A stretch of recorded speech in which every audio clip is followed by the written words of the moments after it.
Meus irmãos, boa noite, a paz do Senhor. Estamos aqui encerrando o nosso grupo de estudos sobre o livro dos Evangelhos. Particularmente agora estamos estudando o livro de João. E no nosso último estudo nós vimos ali que Jesus teve a sua última reunião com seus discípulos. Vemos a oração sacerdotal no capítulo 17, as orientações de Jesus, vimos ali a última ceia do Senhor com seus discípulos, vimos a revelação de Judas como iminente traidor, e logo depois daquele advento, Jesus se despede e agora ele se desloca em direção ao Monte das Oliveiras para realizar ali a sua última noite de oração, ali na presença e com os seus discípulos.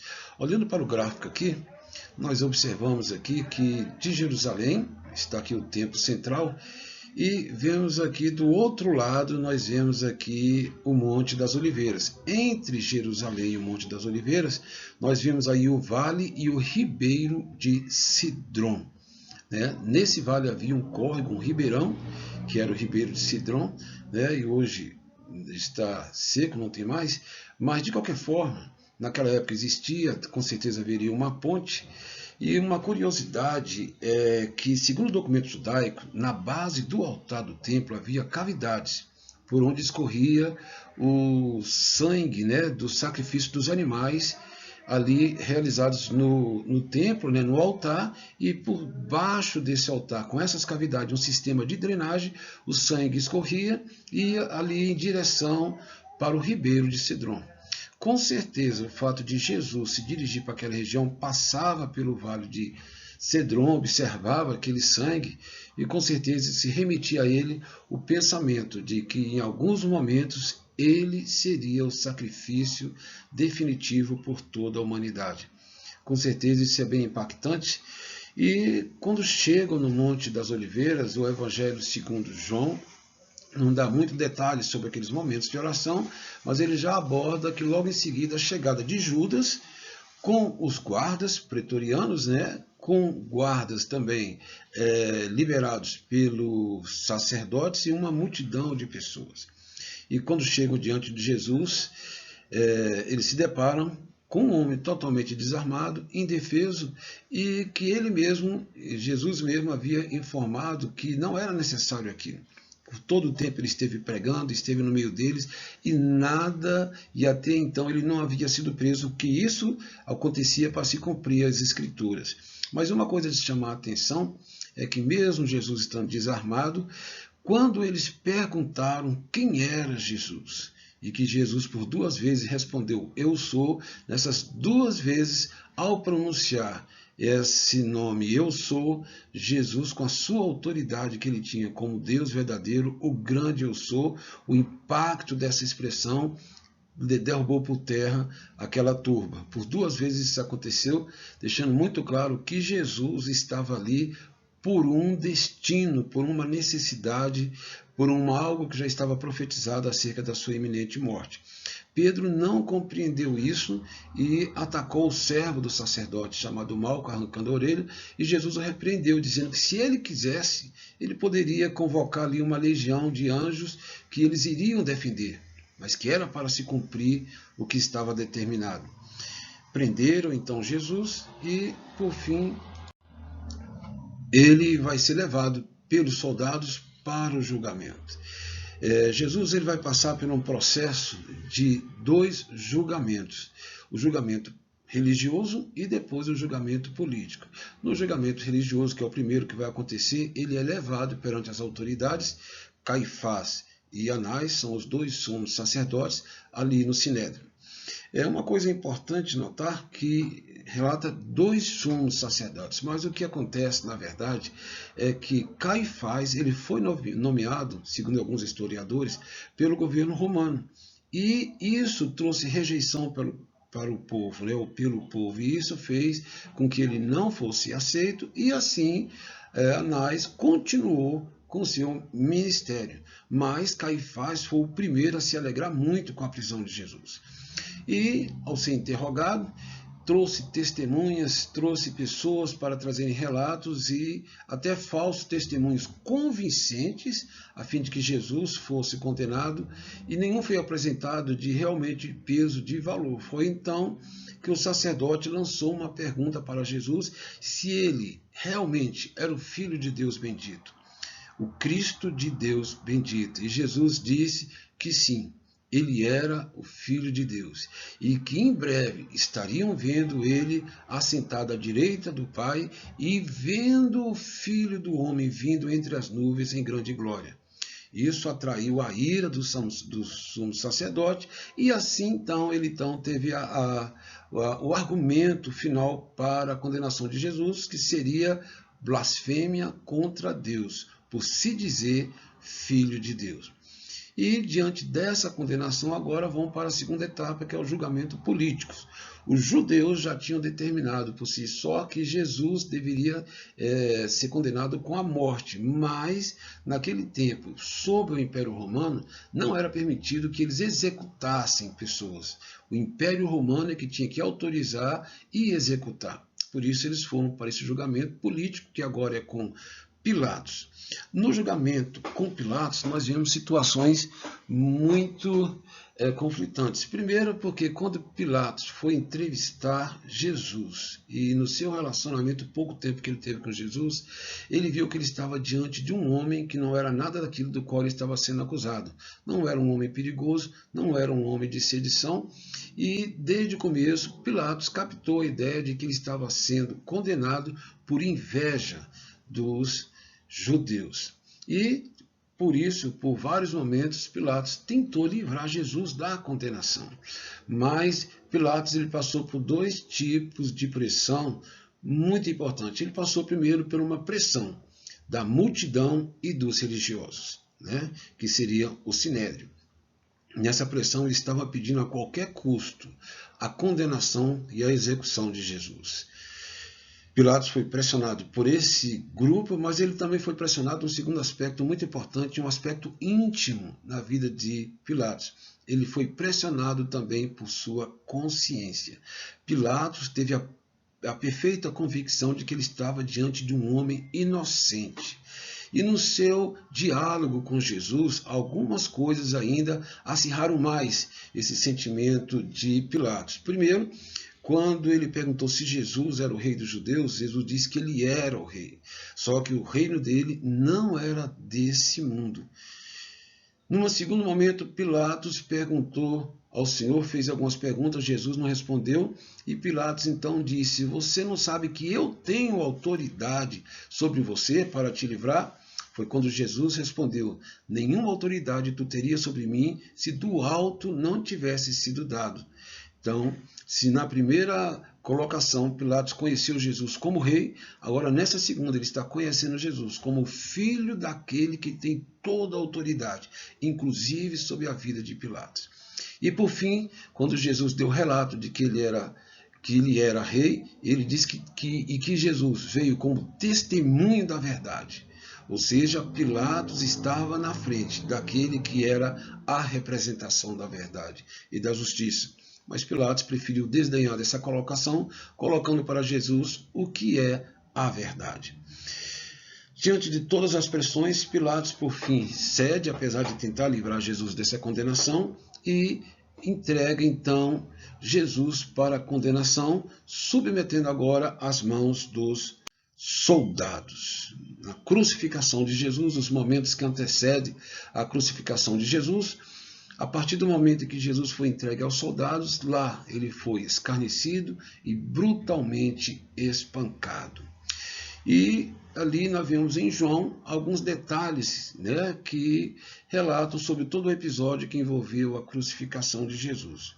Fala, num momento muito particular, que a causa a acusação que foi colocada sobre a cruz de Jesus foi escolhida por Pilatos. E o motivo foi o próprio Pilatos que pediu que escrevesse em grego, hebraico e latim, onde se dizia Jesus Nazareno, rei dos judeus. Os judeus não concordaram com essa colocação e falaram com Pilatos que foi Jesus que se disse rei, mas Pilatos sabia que estava na presença de um rei rejeitado pela sua nação e manteve aquela placa. João, por 4 vezes, relaciona que os fatos acontecidos ali no decorrer da crucificação de Jesus eram fatos já previstos e profetizados. Tudo estava sob a ótica de Deus e tudo atesta a veracidade das Escrituras. João é o único que faz menção de uma situação em que nos outros evangelhos não consta. Quando Jesus chega para João e diz para ele: João, eis aí a tua mãe, e chega para Maria e diz: mulher, eis aí o teu filho. Jesus então entrega esses dois para o cuidado mútuo. João cuidar de Maria como sua mãe e Maria cuidando dele como se fosse seu filho. Nos momentos finais da crucificação, agora em que Jesus é levado, João ele relata um episódio em que Jesus levou a sua cruz e dá a entender que ele levou a sua cruz até o momento final. Mas analisando com os outros evangelhos, nós sabemos que, na verdade, no meio do caminho, Simão foi forçado a levar a cruz de Jesus. O apóstolo João ali, ele é o que apresenta os relatos, esses momentos da crucificação de Jesus da forma mais resumida, talvez até porque ele presenciou tudo ali e para ele sempre era muito difícil poder tornar a escrever e vir na memória dele tudo o que se sucedeu naqueles momentos com Jesus. Ele é o único discípulo que assistiu Jesus até o momento da sua morte. Lembrando que quando Judas chegou com os soldados, os discípulos se dispersaram, e isso também para se cumprir as Escrituras. Mas João ficou com o Senhor até os últimos momentos ali. Outra característica de João é que o que acontece, uma expressão, um brado que Jesus deu, quando estava agora, deu o seu último brado, em que Jesus diz a expressão: está consumado. O que para muitos seria motivo de derrota. Um homem que veio para uma missão e que a vida dele é interrompida pela morte como mártir. Não foi o caso que aconteceu com Jesus. Jesus é o único homem que já sabia que veio a esse mundo para morrer em forma sacrificial. E essa expressão está consumada é um brado de vitória, porque ela relata que o inimigo, as circunstâncias, as adversidades, o homem não conseguiu impedir Jesus de cumprir a sua missão, de morrer na cruz. E isso foi o ápice do seu ministério aqui na terra, morrer e dar a sua vida em resgate da humanidade. Então essa expressão está consumado, na verdade, é um brado de vitória em que ele conseguiu cumprir até o fim a sua missão. O preço da redenção da humanidade foi pago. Outros acontecimentos também em que João faz menção e deixando claro que aquilo também estava profetizado. É o caso daquela em que os soldados perfuram Jesus ali na sua costela para se cumprir aquela profecia que diz que verão aqueles a quem traspassaram. Por outro lado também, quando eles foram quebrar, era costume quebrar os ossos da perna ali dos crucificados para apressar a sua morte. Quando chegaram a Jesus, não fizeram isso porque ele já estava morto, mas também para cumprir uma profecia bíblica que dizia que nenhum dos seus ossos haveriam de ser quebrados. Aconteceu então um outro fato muito importante em que João relata, de 2 discípulos, de certa forma, anônimos de Jesus, e ali demonstram coragem e determinação de publicarem a sua fé. Assim que Jesus morre, José de Arimateia, em que a Bíblia relata que era um discípulo oculto, porque ele tinha medo dos judeus, ele ali teve a coragem de falar com Pilatos e pedir o corpo de Jesus para que fosse sepultado. Também aparece ali Nicodemos, do capítulo 3 de João, tendo a coragem também ali de tomar iniciativas com relação ao corpo de Jesus e com relação ao seu futuro embalsamento. Vemos então que depois daquele momento tão estressante, a crucificação do Mestre, ele já havia sido sepultado e, como havia profetizado, no terceiro dia seria o dia da sua ressurreição. E a ressurreição não foi bem compreendida nem pelos discípulos, nem pelas mulheres, tanto é que foram lá embalsamarem o Senhor. Não estava muito claro essa questão da ressurreição do Senhor. De qualquer forma, João relata que Maria, bem ainda escuro, foi ao sepulcro do Senhor. E chegando lá, viu que a pedra estava removida e, muito assustada, correu em direção aos apóstolos para comunicar o acontecido. E lá, conversando com o apóstolo Pedro e com o apóstolo João, os dois tomaram a iniciativa de irem correndo ao túmulo de Jesus. E há um incidente muito importante que nesse evento é João que está ali junto com Pedro, mas ele não faz menção de si mesmo. Ele tem essa prática de não se mencionar, ele se menciona como o outro discípulo ou o discípulo amado. De qualquer forma, os dois vão correndo em direção ao túmulo de Jesus. João ultrapassa Pedro e entra lá no túmulo e vê que realmente o lençol está à parte e também o lenço do Senhor. O Senhor não se encontrava mais ali. E diante dessa constatação, eles se retiram, Maria Madalena fica, e Maria Madalena, se talvez é muito preocupada em si mesma, é quando o Senhor se manifesta a ela, e ela pensa que o Senhor é um jardineiro, e ela comenta com o jardineiro se ela viu o corpo de Jesus, e que se o visse, ela mesma se encarregaria de transportá-lo. Quando então Jesus menciona o seu nome, e nesse momento os seus olhos se abrem, e Maria reconhece o seu Senhor. Maria, por seu zelo, por seu profundo amor para o Mestre, foi recompensada sendo a primeira mulher a contemplar Jesus ressurreto. E depois dessa primeira manifestação, nós vamos ver outras manifestações. A segunda manifestação, Jesus vai se manifestar mais umas 3 vezes, segundo João, o relato de João para o discípulo. A segunda manifestação dele ocorre quando todos estão reunidos, temerosos, preocupados e atemorizados, e Jesus entra ali naquele salão em que eles estavam reunidos. E a primeira palavra que Jesus ministra ao entrar é: paz seja convosco. A presença de Jesus e a paz que só Ele pode dar, uma paz que excede todo o entendimento, é a coisa que mais necessitamos em momentos difíceis da nossa vida. E Jesus compreendia aquele momento e Ele ministra essa paz. Ele está no controle de toda a situação. Ao mesmo tempo também, Ele ministra soprando sobre eles ali o seu Espírito. Nessa primeira manifestação, Tomé não estava presente.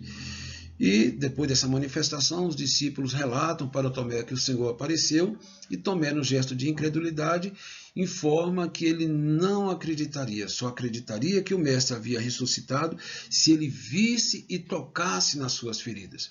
Então, num outro momento que todos estavam reunidos, inclusive Tomé, o Senhor se manifesta novamente e se dirige a Tomé para que toque nas suas feridas.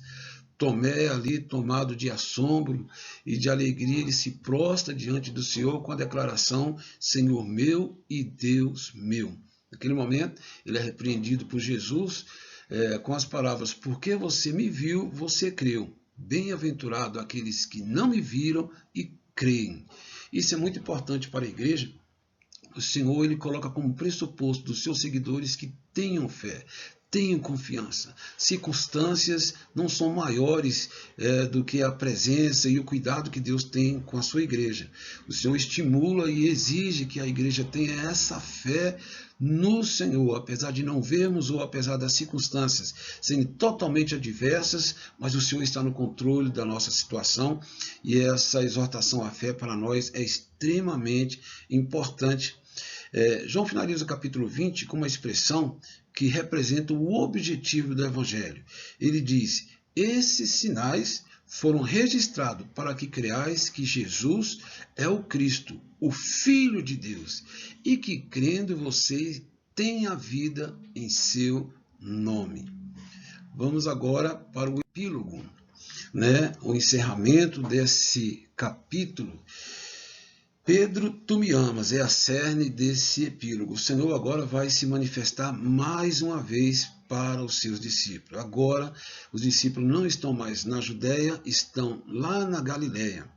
E o relato é que eles estão, a gente não sabe o contexto em que eles se encontram, indecisão, medo, insegurança, descrédito. Será que aquela visão que tivemos do Senhor foi real? O certo é que Pedro ali se dedica a pescar e os discípulos também vão para essa pescaria com ele. E mais uma vez, uma pesca difícil, de longe o Senhor orienta com relação a onde pescar e eles têm sucesso. Pedro já sabia que não era a primeira vez que ele teve essa experiência. E quando ele olhou, ele discerniu que era o seu Senhor que estava na margem. E ali ele se dirige ao Senhor. Uma coisa muito importante é que se havia dúvida se Jesus realmente havia ressuscitado, ali foi tirada essa luz. Jesus se alimenta com os seus discípulos. E ali agora passa para um momento, depois daquele momento conjunto, Jesus agora chama Pedro à parte. Pedro havia negado a Jesus e com certeza o Senhor sabia que havia insegurança da parte de Pedro com relação ao perdão do Senhor e se porventura o plano que o Senhor tinha com ele ainda continuaria. Então vai ser um diálogo extremamente importante entre Jesus e Pedro. Nesse diálogo, o Senhor lembra que Pedro negou a Jesus 3 vezes. E nesse diálogo, Jesus faz 3 perguntas para Jesus. Pedro, tu me amas?